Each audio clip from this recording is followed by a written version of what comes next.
வணக்கம். SP engineering Salem. நாம் இப்போ எங்கே இருக்கோன்னு பார்த்தீங்கன்னா தூத்துக்குடி. இவங்க நம்மக்கிட்ட 6 cavity fly ash brick machine தான் புக் பண்ணியிருந்தாங்க. கஸ்டமர்கிட்டயே ஆல்ரெடி பேன் மிக்சரும் பெல்ட் கன்வேயரும் இருந்ததுனால நம்மக்கிட்ட ஃப்ளை ஆஷ் மிஷினும் பவர் பேக் பேனல் போர்ட் இதெல்லாம் நம்மக்கிட்ட புக் பண்ணியிருந்தாங்க.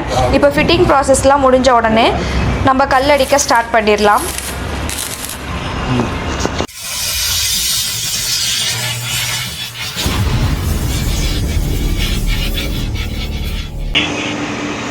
பார்த்தீங்கன்னா இப்போ ஃபிட்டிங் ஒர்க்கில் முடிச்சு மிஷினை ரன் பண்ணியாச்சு. பேன் மிக்சரில் வந்து மண் மிக்ஸ் ஆகிட்டுருக்கு. பேன் மிக்சர் மிக்சிங்க்கு பார்த்தீங்கன்னா 5 மினிட்ஸ் தான் ஆகும். 4 மினிட்ஸ் மிக்சிங்க்கும் 1 நிமிஷம் மிக்ஸ் ஆனதை வெளியே தள்ளுறதுக்கும் டோட்டலாக 5 மினிட்ஸ் தான் ஆகும். பேன் மிக்சரில் இருக்க மண் வந்து பெல்ட் கன்வேர் வழியாக டேரெக்டாக வந்து ஆப்பர்லேயே கொட்டிடும். ஆப்பர்லேருந்து டைக்கு வந்து ஃபில் ஆகும். ஆட்டோ ஃபீடர் மூலிமா உங்களுக்கு ஃபில் ஆகிறதுனால கல் வந்து ஈவனாக இருக்கும். ஒரு ஸ்டோக்குக்கு பார்த்தீங்கன்னா 6 கல் வரும். ஒரு நிமிஷத்துக்கு 4 ஸ்டோக்கு. ஸோ ஒரு நிமிஷத்தில் உங்களால் 16 கல் வரைக்கும் ப்ரொடக்ஷன் பண்ண முடியும். இந்த மிஷினை ரன் பண்ணுறதுக்கு 4 to 5 மெம்பர்ஸ் இருந்தாவே போதும். உங்களால் பெர் ஷிஃப்ட்டுக்கு 10,000 கல் வரைக்கும் ப்ரொடக்ஷன் பண்ண முடியும். நம்மக்கிட்ட பெல்ட் கன்வேர் மாடல் மட்டும் இல்லாமல் லேடர் மாடலும் பண்ணி கொடுத்துட்ருக்கோம். உங்களுக்கும் இந்த மாதிரி மிஷின் வேணும்னு நினச்சிங்கன்னா ஸ்க்ரீனில் தெரிகிற நம்பருக்கு கால் பண்ணி உங்கள் ஆர்டரை ப்ளேஸ் பண்ணிக்கோங்க.